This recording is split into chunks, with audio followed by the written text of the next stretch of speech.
All right. Good morning, evening, or afternoon, or whenever you might be watching this. My name is Professor Ferrero, and welcome back to U.S. History, 1877 to the present. So, last class we finished up with World War II. We had talked about the home front.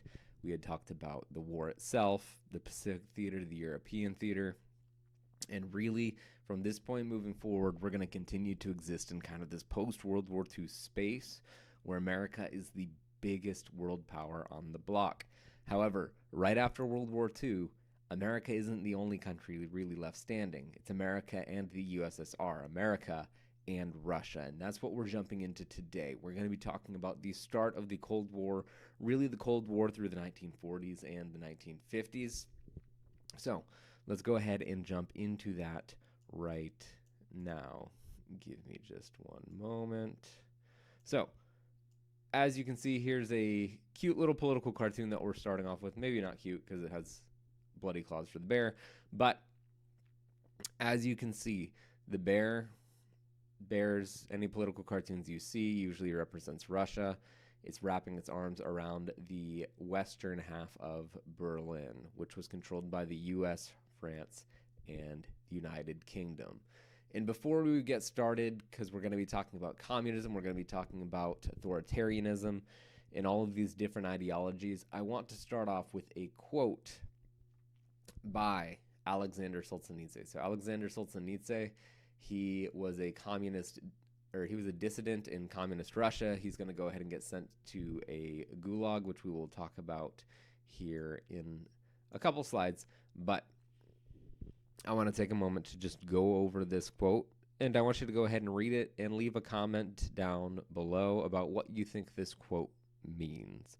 What do you think it means to you? And if you're in one of my classes, go ahead and write it out. So, this is Alexander Solzhenitsyn. He says, "If only it were so simple. If only evil people were somewhere, insidiously committing evil deeds, and it were necessary only to separate them from the rest of us and destroy them. But the line dividing good and evil cuts through the hearts of every human being. And who is willing to destroy a piece of his own heart?" Solzhenitsyn experienced the horrors of communism. I think a lot of people nowadays forget how bad communism was in Russia and in China, really in Vietnam, North Korea, and Cambodia as well, and Cuba. But Solzhenitsyn is going to experience it firsthand. He's going to be deemed a potential threat to the state. He's going to get sent off to the Gulags, which is in Siberia, extremely cold area. It's going to be forced labor camps. And upon all of this going on, he eventually escapes to the United States. This is what he's going to have to say about evil. If only it were easy, if there were the good people and the bad people, then we could just go ahead and get rid of the bad people. However, as Solzhenitsyn points out, good and evil isn't group A and group B. Good and evil cuts through your own very heart. You, watcher, you, listeners, have the potential to do great evil or great good. It's just a question of what are you going to do? At the end of your life, are you going to go ahead and be able to say that I left the world a better place, or I did what I wanted to do? I think that's what Solzhenitsyn is really capturing. And if we're truly to destroy evil, we have to start by destroying it in our own heart. And again, as Solzhenitsyn points out, nobody wants to give up pieces of who they are. So I think that's pretty important heading into talking about communism and the Cold War. So moving forward, the United Nations is going to be a thing. It is created in the aftermath of World War II. It is meant to go ahead and keep peace around the world. Whether or not it's actually been really effective, that's a completely different debate. However, that is the purpose behind which it was founded. It's going to consist of members from all around the world, and there are going to be 5 members on the Security Council. Security Council, you can think of them as the head honchos. Their votes carry a lot more weight. If they decide to say, we're not doing that to anything, a Security Council member can basically veto anything happening in the UN at any given time. You might notice something interesting about this list. It's the US, the UK, France, the USSR, and China. If you remember back to what we learned in World War II, those 5 countries are the major allied powers. These are the biggest contributors to the world war effort against Japan, the Italians, and the Nazis. So, as you can already tell, if you look at those 5 countries, you can notice that they're going to break into 2 blocks, 2 groups that are really going to probably agree with each other more than all 5 of them. So obviously the first block, it is going to be the USSR and China. Those 2 countries on policy, especially considering that at this time in the 1940s and 50s, later the 60s, 70s, and 80s as well, these are going to be both communist countries. Even today, they tend to be very sympathetic to one another. China and Russia tend to side with each other in UN meetings. The other block is going to be the US, the UK, and France. So these 5 are going to make up the Security Council, and we're going to continue to talk about the UN throughout the rest of this lesson. However, I will say when the UN is first founded, China isn't actually China as you think of it. China in the UN up until I believe it's the late 60s, early 70s, isn't mainland China. It's actually Taiwan.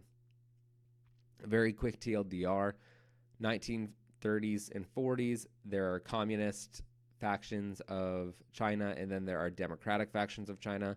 They are both fighting one another for control of mainland China.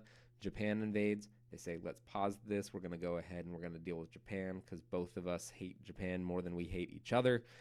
After World War II ends, they resume fighting. All of the people who are pro-democracy get pushed to Taiwan. They get pushed to the island of Taiwan, and all of the pro-communists stay on mainland China. And that continues to be part of the reason why we see a divide between China and Taiwan today. However, at the earliest drafts of the UN, for the first couple decades, Taiwan is the country that is acknowledged as the real China in the United Nations. So, an introduction to the Cold War. After World War II, all of those big imperialist powers that we had talked about, France, Germany, Italy, Japan, the UK, they are in shambles. The only 2 real countries left standing are the US and the USSR. However, Russia, after being invaded 2 different times in the last 30 years, and realistically, multiple times in the last, 150 years, Napoleon Bonaparte had invaded, the Germans had invaded twice. They start building a sphere of influence in Eastern Europe as a buffer. This is where they're going to go ahead and ingest a lot of satellite states such as Poland, Ukraine, Lithuania. A lot of the Baltic states are going to get absorbed into them. And really, this whole Cold War divide is going to break down into 2 competing ideologies. Capitalism and democracy in the United States. So capitalism being our economic system and democracy being our governmental system. And communism and totalitarianism in the USSR. Communism itself is both a governing ideology and an economic ideology. However, communism every single time we've tried communism, it's devolved into totalitarianism. To very briefly break down both ideas, I'll break down totalitarianism now. We'll talk about communism in a moment. Totalitarianism is basically all power and authority is given to the federal government. The government has total control over every part of the society, how you live your life, all of the companies, everything. In order to combat communism, the U.S. is going to implement the policy of containment towards communism. Basically, communism, you can stay where you are, but you are not allowed to spread. This is going to lead to Winston Churchill dividing the split in Europe. Europe's basically going to be split in half. Western Europe is going to be pro-democracy, pro-capitalism under an American sphere of influence. In the Western half is going to be pro-communism, pro-totalitarianism over a Russian sphere of influence. Churchill's going to call this an Iron Curtain that is going to split Europe. So, here you see a political cartoon of that. You see Churchill poking his head under the Iron Curtain. There's going to be a really big divide between both sides of Europe during this time. And you can really see a map of communist countries in the Cold War during red. They're going to fall at varying times, but I want you to keep this map in mind. If you notice, a lot of these countries are neighboring. You can see over on the left side of the USSR, that's all of the European countries that they're going to take over to start using as a buffer. So, communism as an ideology. Communism on paper sounds very, very nice. Nobody has more than what they need. Everybody's provided for. Everybody's equal. Everybody has equal access to resources. There's no rich people. There's no poor people. Everybody just is. Sounds very nice on paper. However, when put into practice, it doesn't tend to work well. You have to take everybody's private property, and people don't like giving up their things. On top of that, too, if anybody is an obstacle to the government, they need to be gotten rid of for the sake of the government. Communism is the single deadliest ideology of the 20th century.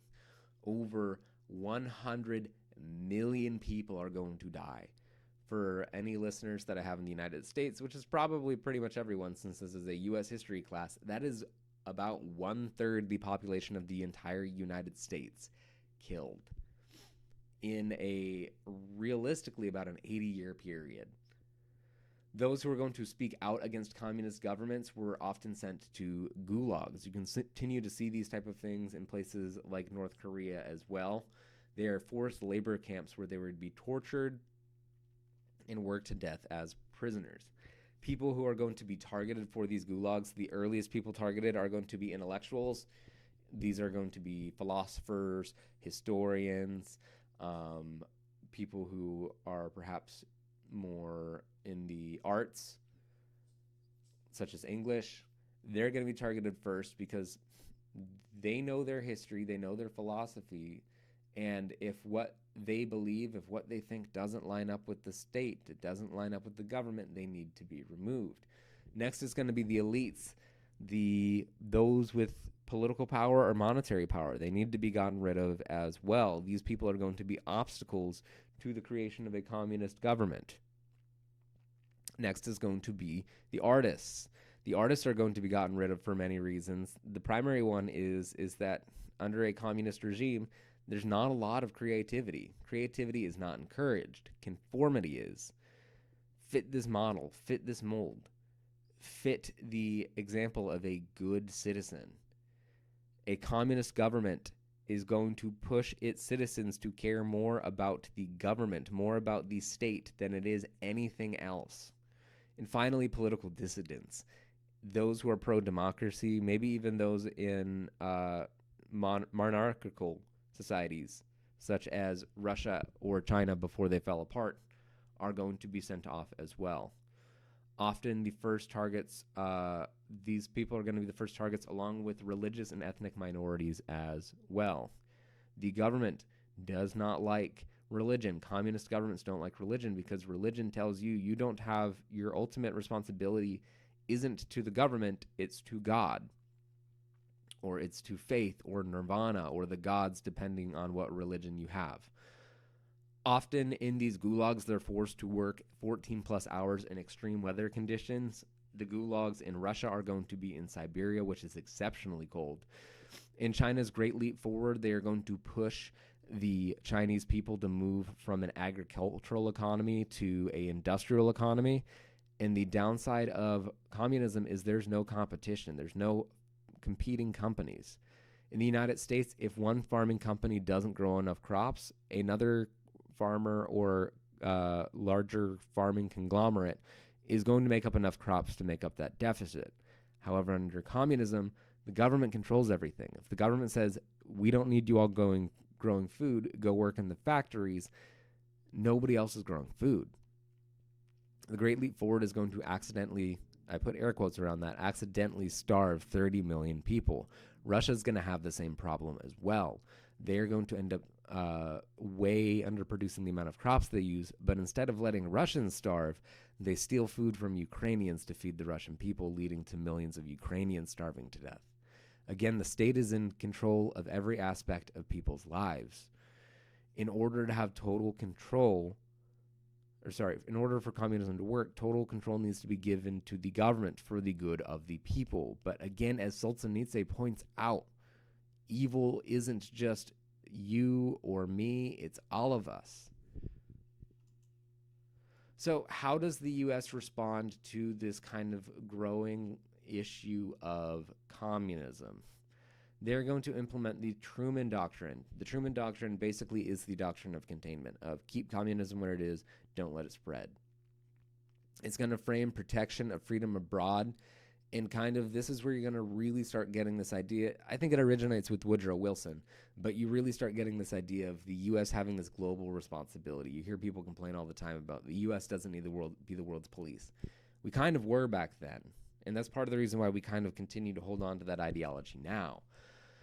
You have the creation of the Marshall Plan. The Marshall Plan is basically going to be foreign aid given to European countries, making sure they don't fall to communism. Again, they just got through World War II.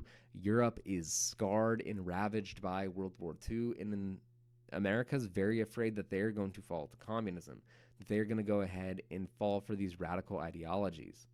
The idea is going to be put forward by George Marshall, and they're going to pour billions of dollars into European countries. If you go to countries like Britain, you can walk through British towns, British cities, British villages, and you will see areas of it that are really, really old. We're talking like centuries old.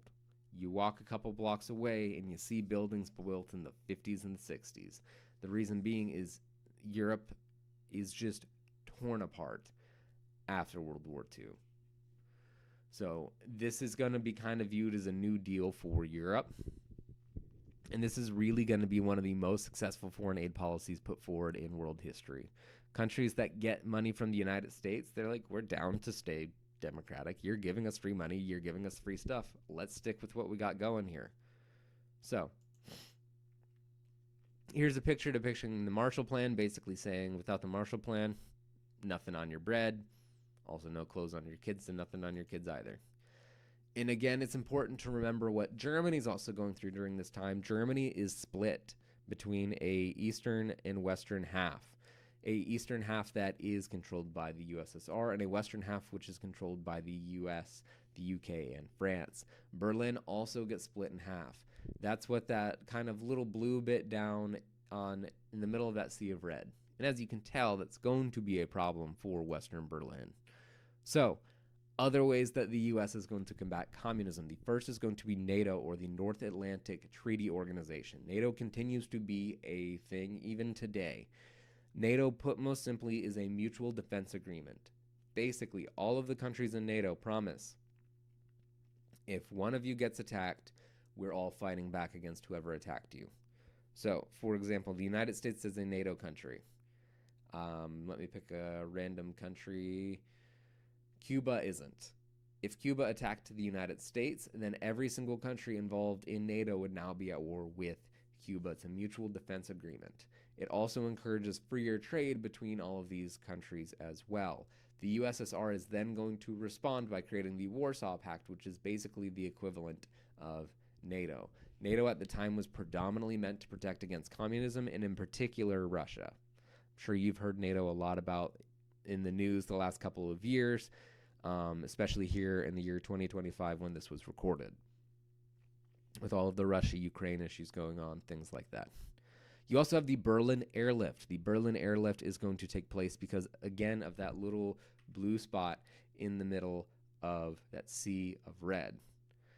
The communists are going to keep supplies from getting into Western Berlin. Can't get it in by train, can't get it in by cars. Basically, they're trying to starve out Western Berlin until they cave and say, all right, we'll join the communists. It's better to be communist than to starve to death. However, the U.S. does a first in world history.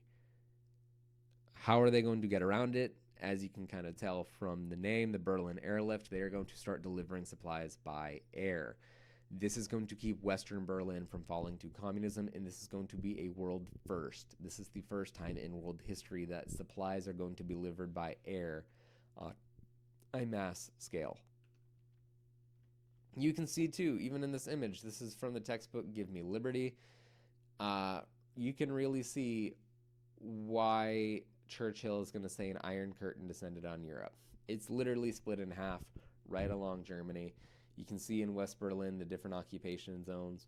The Berlin Wall is really going to be the best metaphor of the Iron Curtain, preventing Eastern and Western Germans from reuniting. So, Communism in Asia. The U.S.'s primary focus, especially in the 40s, is going to be on communism in Europe. However, communism in Asia tends to be a much bigger and longer problem for us. Out in the East, the U.S. is going to be under the leadership of Douglas MacArthur, just like we were during World War II. He's going to help rebuild Japan in the style of a Western style of democracy. They continue to be democratic to this day. The U.S. is also going to grant the Philippines their independence. We give them the best Independence Day ever. We say your Independence Day is going to be July 4th, the anniversary of our own independence. A little bit ironic.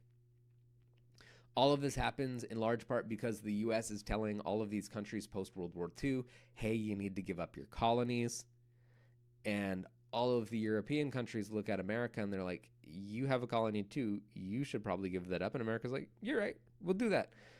We are one of the only countries in world history to willingly give up our colonies.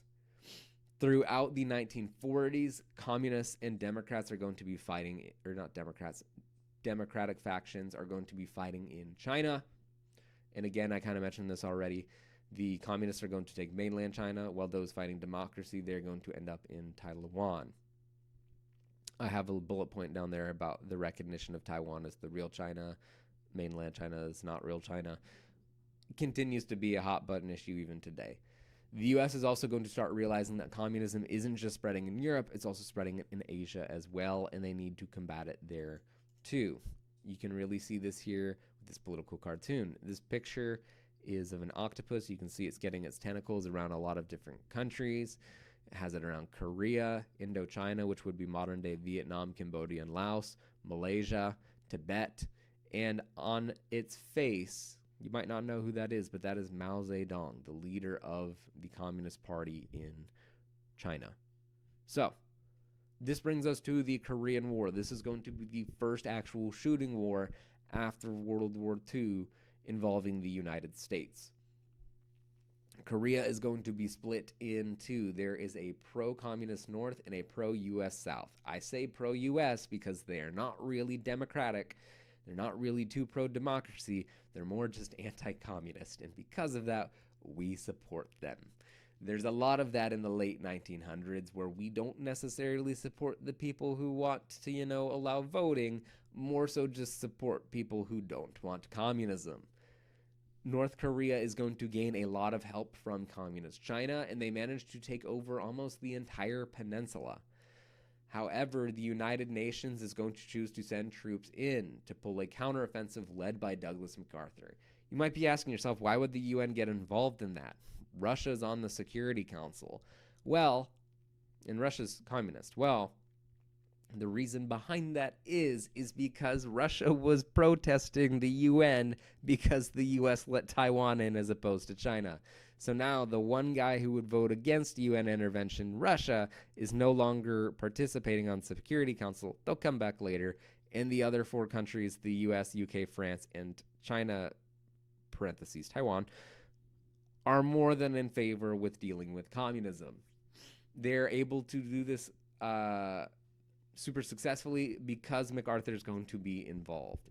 He's going to push the North Korean army basically all the way up to its border with China. And he's ready to take back not just North Korea, but China back from the communists. He's ready to go in. He says, we have nuclear weapons, we have bombs, we can take over China. And he's probably right.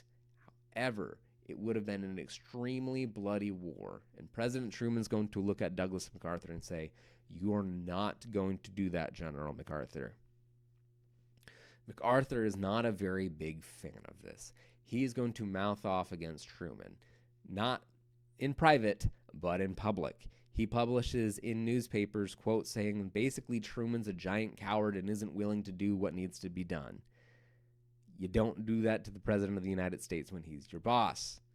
What does Truman do? He dishonorably discharges MacArthur from the military. Once MacArthur is out of the picture, the communists are going to manage to push back the South Koreans to the 38th parallel.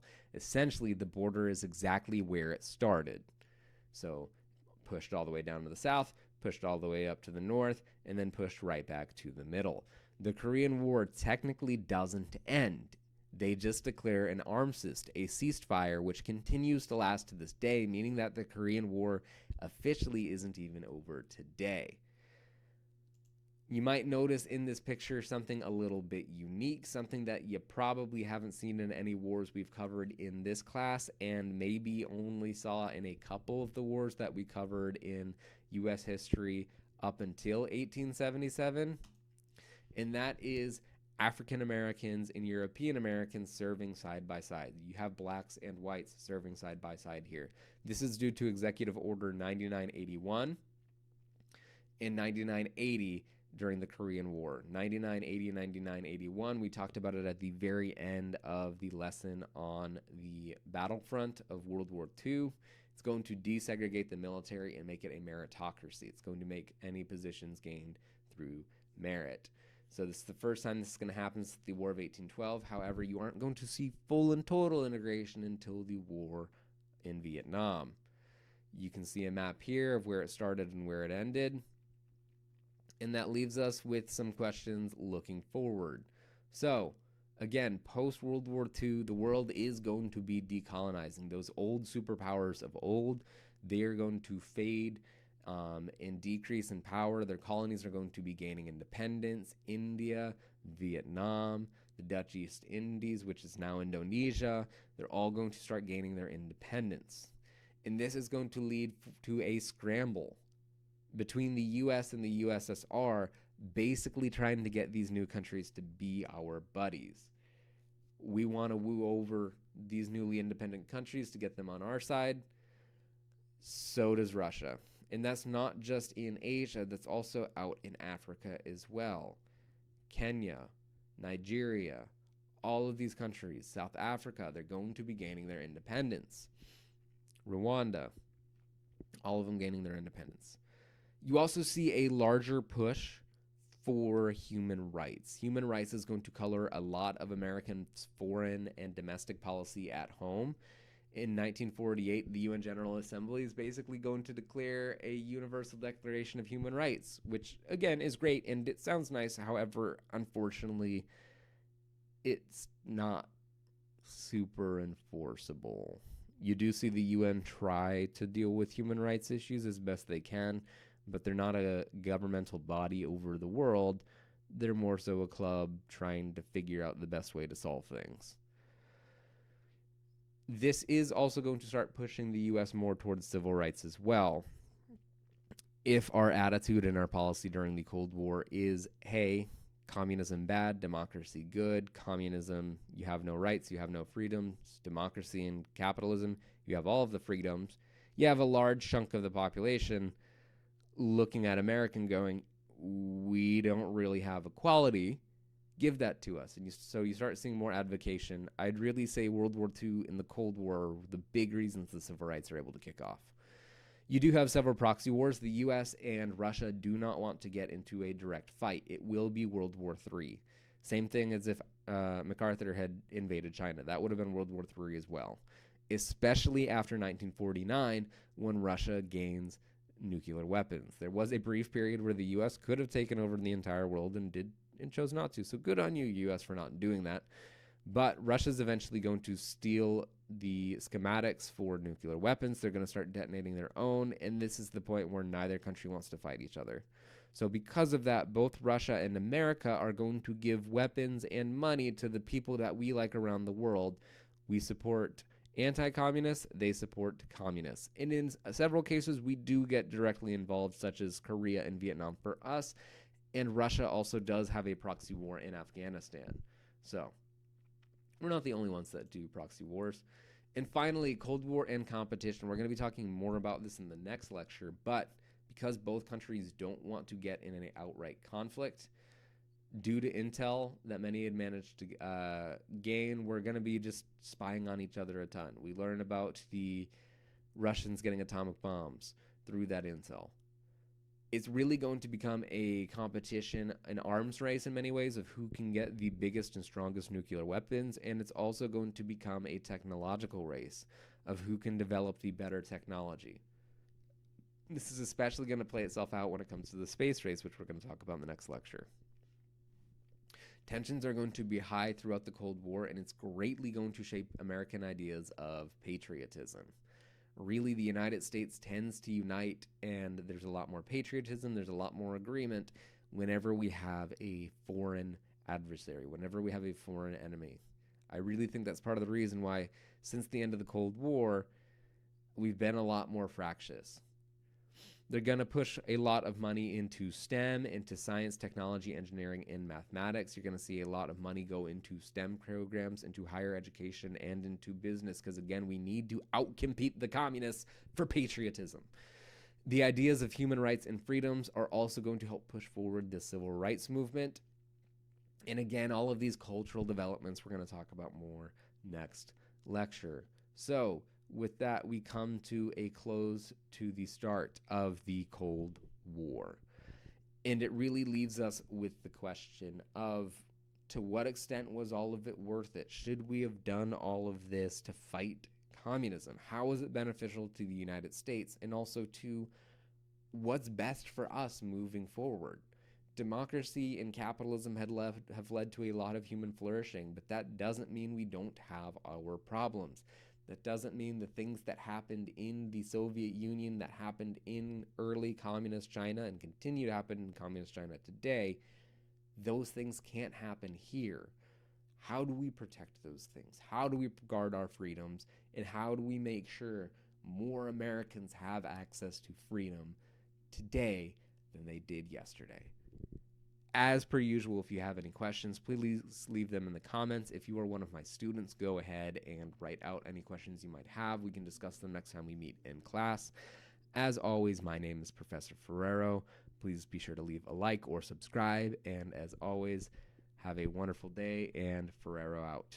Peace.